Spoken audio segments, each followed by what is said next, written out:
In business today, three things to know. First, with Eric Cantor defeated by an upstart, businesses worry the Tea Party may be living with Alice in Wonderland instead of living with the reality of Washington. We'll discuss. Then, turmoil in Iraq. Militants grabbed key oil-producing regions, leading to a spike in prices and worry that the violence will spread.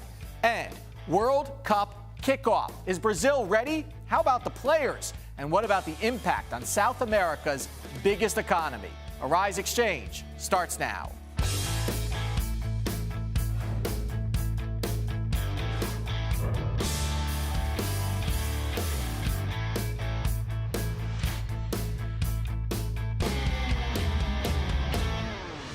Hello, everyone. I'm Andrew Schmertz. One day after a Tea Party upset of House Majority Leader Eric Cantor, Wall Street and big business worry of renewed dysfunction in Washington. Specifically, there is concern that next year there could be a threatened government shutdown over the debt ceiling again, and that the relative political calm following a bipartisan budget deal last December may soon be upended.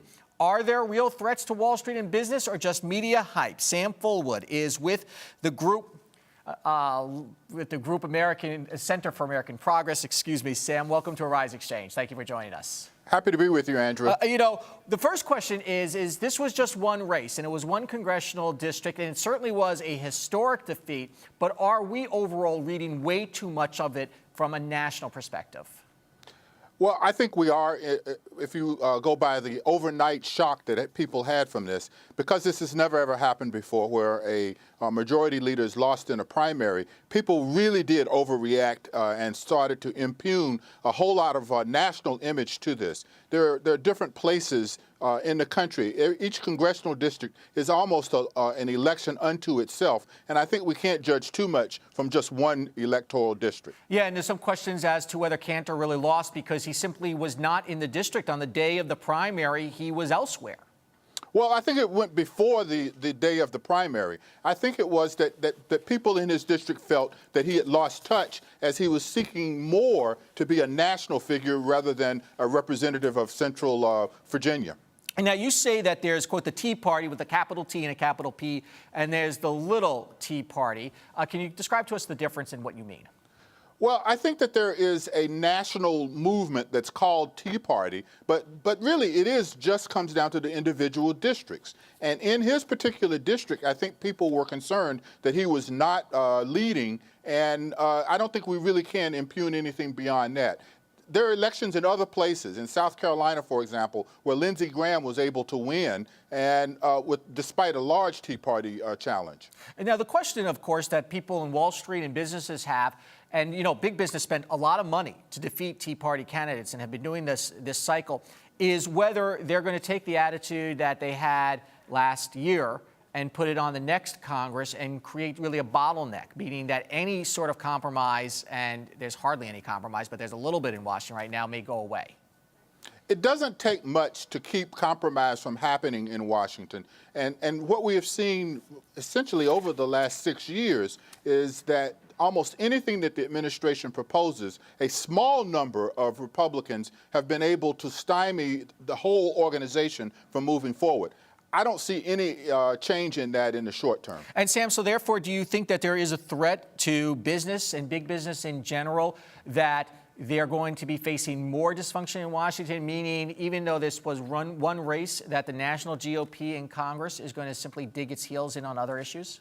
Well, we have to be careful about what we call dysfunction. I mean, I think the idea that bills will get passed and laws will be made out of this Congress is kind of slim, given that they haven't done it before. There's no impetus for them to do it now.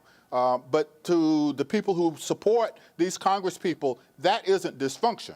I think those of us who want to see Congress become a little bit more proactive and to take on a more progressive stand, then yeah, I guess some of us would call that dysfunction. Yeah, that's a valid point. It's not dysfunction. It's standing in the way of things that you oppose, and that's why we have the government we do. Is this a little bit refreshing, no matter which side you come down on, that a sitting congressman and a very powerful one was defeated, meaning democracy worked?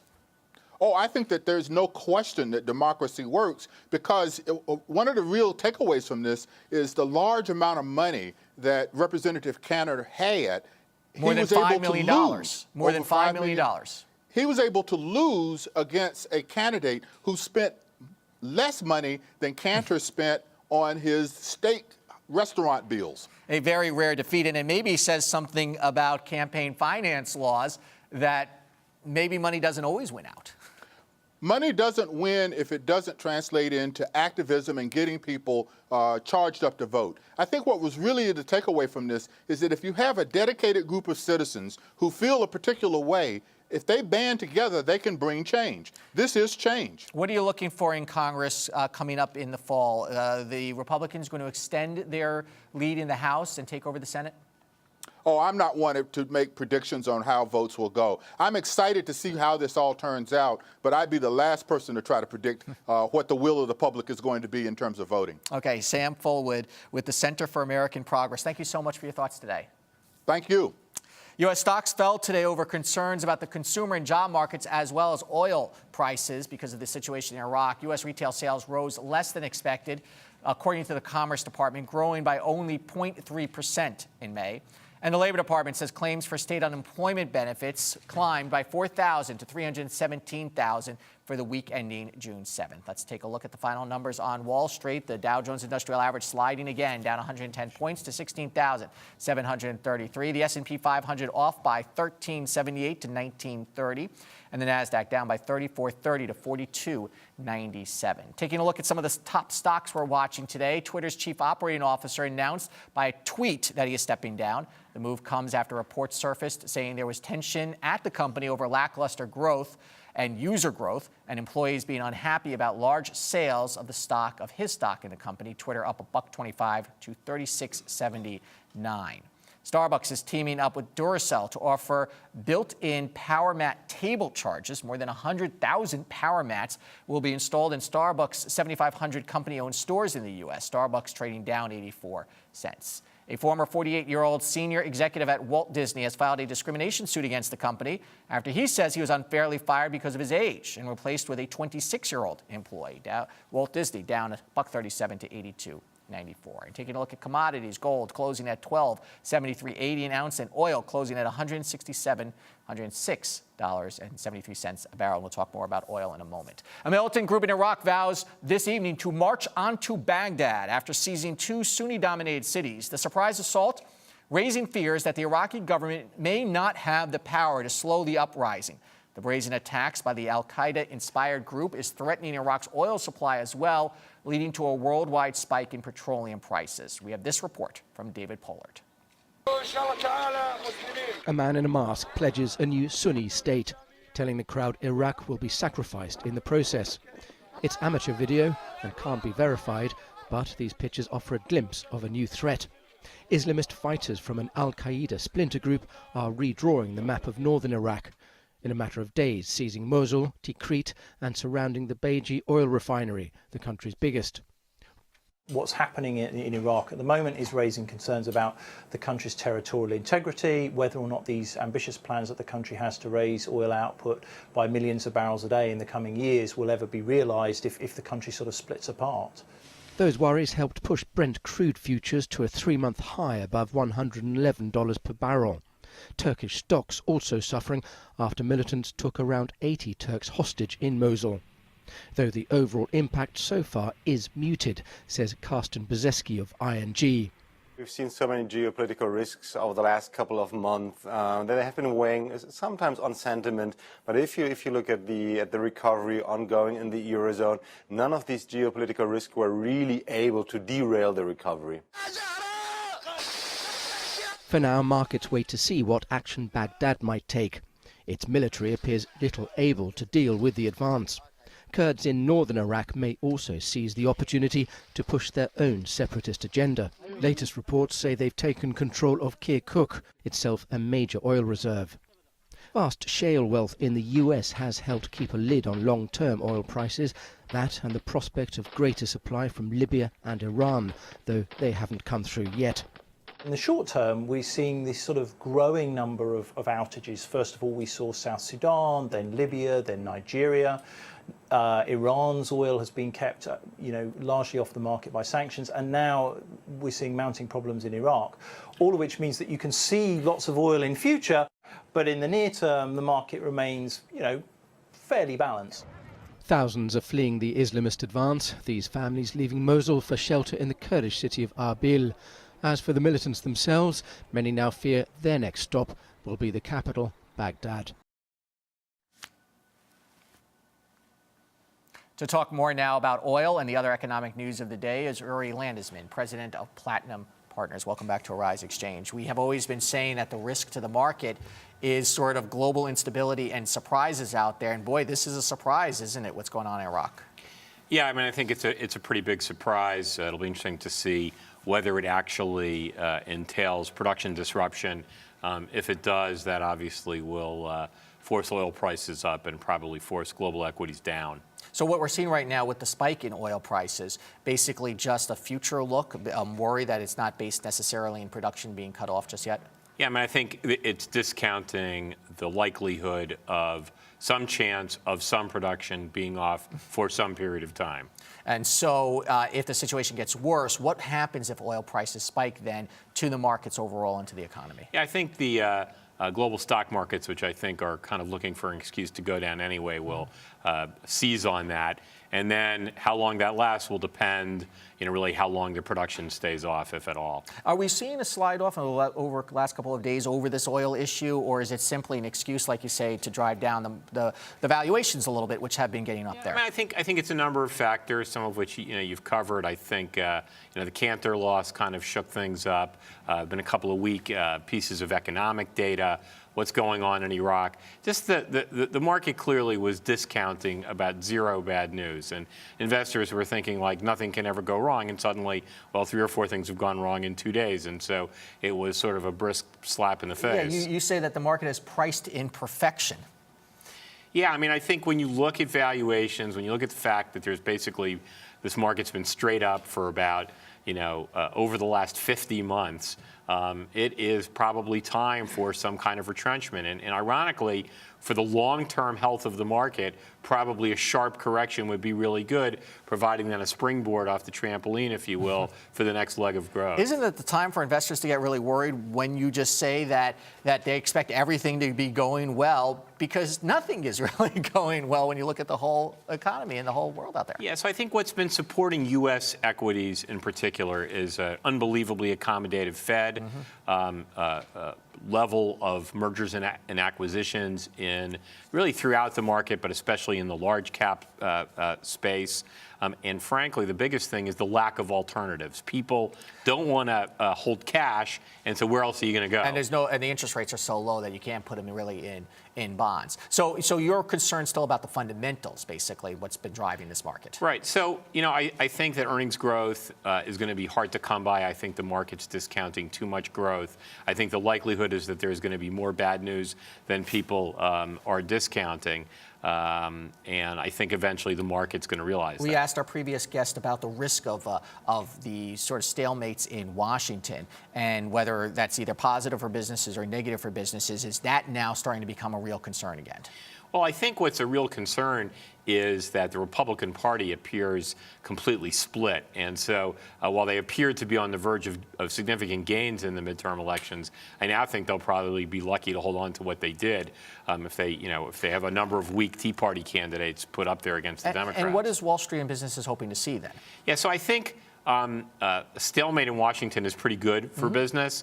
They don't like things getting done. Exactly, and so they really want, with a Democratic White House, I think they'd love to have a Republican Congress, in which case you'd be pretty sure for the next 2 years. Yeah, because they can't pass new laws, happen. they can't pass new regulations, but they also can't pass immigration or tax reform, which businesses want to see as far. Correct. So that's always the trade-off. I don't think this was good news for the market, what happened with Cantor this week. Landesman, thank you so much. Pleasure. Coming up, how the Nigerian economy is surviving the Boko Haram. You're watching Arisexchange.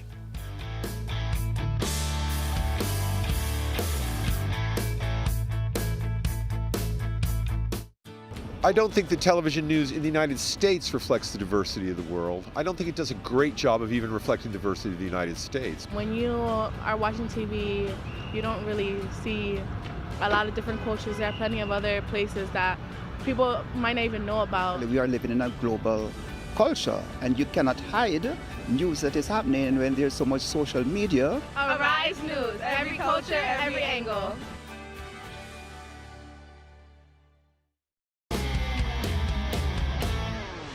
Welcome back to Arisexchange. Time now for our business ticker, stories making news around the world. A trial next month will decide which Sterling will take control of the Los Angeles Clippers. A judge will hear arguments by Shelley Sterling, the estranged wife of Donald Sterling, on why she should control the team. Donald was banned for life by the NBA for his racist remarks. He has promised to block the franchise's $2 billion sale to former Microsoft CEO Steve Ballmer. The 4-day trial is set to begin in Los Angeles on July 7th. Hewlett-Packard says it has invented a new kind of ultra-fast computer using light to transfer data and a new memory called Meristors. That's a terrible name, Meristors. They should come up with a new name. HP claims the machine, as it's referred to, can process data instantly while using hardly any power. Hewlett-Packard says the computer likely won't be ready to be sold on commercial markets for a couple of years. Maybe they could come up with a better name by then. You may soon be able to literally pay with your hand. No cash or credit card needed. A new biometric system of payment allows shoppers to pay for goods with a scan of the veins in their hand. A student at Lund University in Sweden devised the idea, marrying the vein scanning technology with a person's bank details. So far, 2,000 people on campus are using the Quickster payment system at 15 food outlets. We've all heard with swimming with the fishes, right? Well, how about swimming with the alligators? That's right, a tour guide in Louisiana decided to take a dip with some alligators. He didn't stop there, though. He also decided to feed them, at one point putting a marshmallow in his mouth and letting one of the gators snatch it away. The video, which went viral, has earned some criticism, though, because feeding alligators is illegal. Illegal or not, the man has nerves of steel. Not so sure about his brains. If you look at Nigeria's economy, you would think all is well. The terrorist group Boko Haram may be snatching women and girls off the street in the northern part of the country, but so far it has not had much impact on business. Jake Bright, a Whitehead Fellow of Foreign Policy Association and a contributor at the Atlantic's Courts, is here to discuss whether this situation will last. And Jake, it is one of the questions that many people have had, is whether the trouble in Nigeria would impact the economy. And you say from most of the metrics, it has not. Yeah, there's kind of two views. There's the short-term view, and then there's a long-term view. Short-term, when you dig into the metrics, the crisis really hasn't affected the economy. And going across those metrics in terms of GDP, there's been no revision down by either the government or the IMF. Still expecting 6 to 7% growth. And that's because the northern territories really contribute very little to the GDP. The estimate that most people give is around 5%. And going across other factors, it hasn't really affected the naira against the dollar, still relatively stable. You have this new metric. Nigeria has issued about $1 billion of new dollar bonds, and they have a sovereign credit rating now. Yields have remained stable, and that's another way that investors can express their concern about increased risk in the country. And the Nigerian Stock Exchange has not seen a divestiture or a drop in assets. And so anecdotally also, when you're talking to potential investors in Nigeria, we know what the investors are doing right now, but potential investors, has there been any sort of trepidation? Well, it's hard to quantify that. In terms of people backing out or hearing, we were going to invest in Nigeria, but we're not, or we're going to pull out.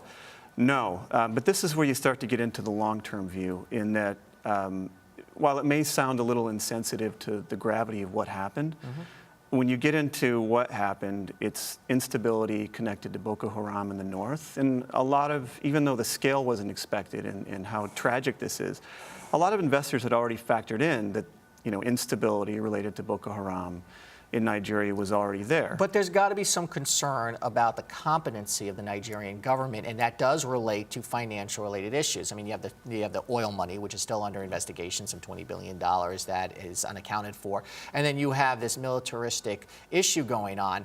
And at some point, doesn't that give investors pause that how could they be sure of the stability of the overall regime? I think it does, and it will. And what the Nigerian government does moving forward. And I think also the election is going to be a big benchmark as to if the response, which I think so far, since the last time I was on, the response just has not built confidence that the government's really in charge of this, that they've really put together a response that says, builds confidence with investors and their own people. If they don't change that soon and the election doesn't reflect that, that could change the investor sentiment. And the other thing Nigeria is looking at is they're kind of on trial for their global reputation, both in terms of people who have changed it, who had a clue about Nigeria, and those who have started to kind of pick up on this Africa Rising narrative. And the fact that Nigeria could be the leader of that. And Nigeria is telling that narrative with the changes on the rebasing of the GDP, for example. They are trying to get out in front of it, and then they have sort of this drag behind them. Well, this is a reality check, and it's the 10th wake-up call that there is a lot of resilience in the Nigerian economy. It's gone with a lot of instability, and it's no surprise to people that cover Nigeria. Okay, once in a while, or sometimes frequently, the government can be ineffective, but there's no way that you can continue this narrative and be Africa's superpower if you have these kind of lawless, crazy activities going on with kidnappings of girls. Do you think, though, that the Nigerian government is not pursuing it as much as they should because it has not had that economic impact yet, and because it's part of the country that has less than 4% of the GDP? Well, now I think you get into some of the dynamics of this problem. And when you really start to peel away, Boko Haram intersects with a lot of things that have been going on in Nigeria. Between north and south political dynamics, some weak state structures that exist in places that aren't so close to the power centers. And these are things that really need to be addressed moving forward, or I think that investor confidence in Nigeria that's now starting to brew, that's starting to move forward, that could change. Okay, Jake Bright, thank you. Thank you. Coming up, a $10 million lawsuit over a Pink tribute band makes one New Yorker our favorite person of the day. You're watching Arisexchange.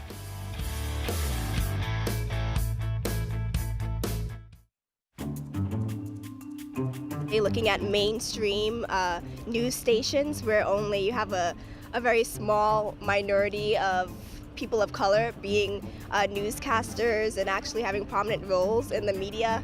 In a newsroom in the United States, maybe 10% of decision makers come from communities of diversity. That's not right. Well, diversity is important because the more complete the news is, the more accurate a picture you're getting of the world, and the more you can form an accurate opinion of things. The vision here is not just to tell the main stories of the day, but to tell the news that other organizations don't tell, and tell it in a way that people like me, people that look like me, that look like you, are interested in. Arise News. Arise News. Arise News. Arise News. Arise News, every culture, every angle.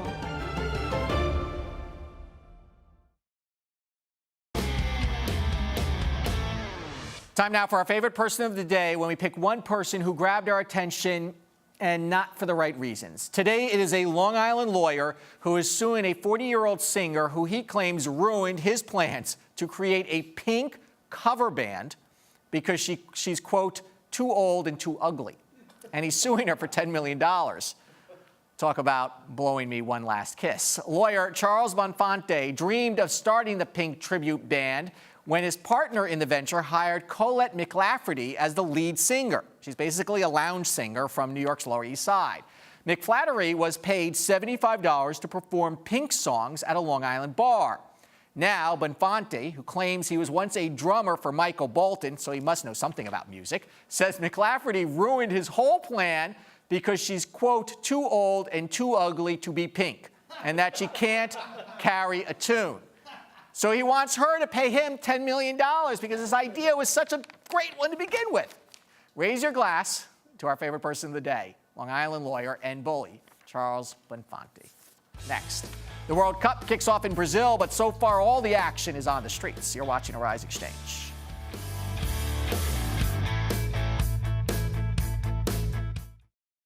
If I was building my own news network, I think I'd want broad, in-depth knowledge of important issues throughout the world. I would want to recruit a fairly diverse staff that had different life experiences before they came to news. We want to see how we can help ourselves and help benefit other people, not just see what's up with the celebrities and where they're going and traveling and buying this and buying that. If I were to build my own news network, it would certainly have to reflect a diversity of culture, because that's the global situation, that's the global reality.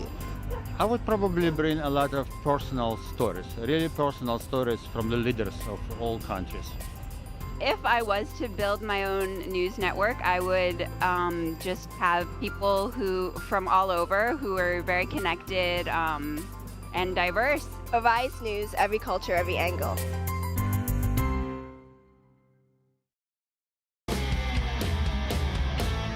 The world's most popular sporting event kicking off in Brazil. In fact, right now, Brazil is playing Croatia. But so far, it has been far from a smooth start for the games. Controversy over alleged corruption, strikes, and protests have overshadowed the event. The Daily National's Mike Bako has been following the news surrounding the event very closely. He's back here on Arisexchange. And as you mentioned to me just before we came back, it has been an inauspicious beginning for Brazil because... An own goal. Of all the things that you could possibly hope for if you're a Brazilian fan, Brazilian countryman, was get off to a good start. Own goal. It just plays right into everything that's been going on leading up to these games. Why are there protests right now? What are they protesting out on the streets? Because that permeated the games today. Absolutely. Just before the games, tear gas shot into the streets. Some of the protesters were trying to coordinate. Yeah, this is not the image you want. It kind of looks like after the Detroit Red Wings, won the Stanley Cup a few years ago, honestly. But that's not what you want to see. That's not what you want to see. Now, granted, there were only about 100 protesters in the streets, so this was not something where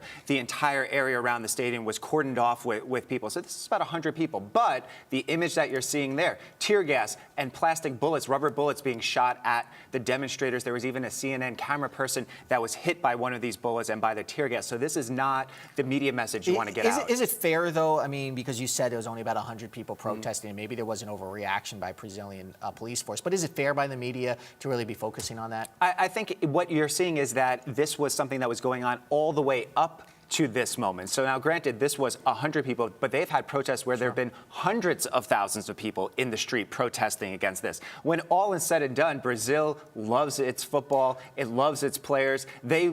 People were not protesting in the streets because they wanted to be home to watch this first game. And they're protesting because, like you said, they do love their football, but because of the billions of dollars being spent on these games in an economy that has fallen apart. Economy fallen apart, and what it was spent on, yes, for the stadiums, but also promised infrastructure, moving people out of slums to build stadiums, but they move those people into even worse slums. So when you have an education system that's failing, when you have a president who has to go on national TV on the eve of the games and basically fall on her sword and say, hey, let's cheer for these games. Let's hope that these games are a success. It's going to be a success for everyone.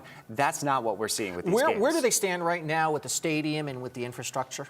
So stadiums right now, they're going to play the games, whether they're safe or not, whether they're fully verified or not. Do you think they're safe?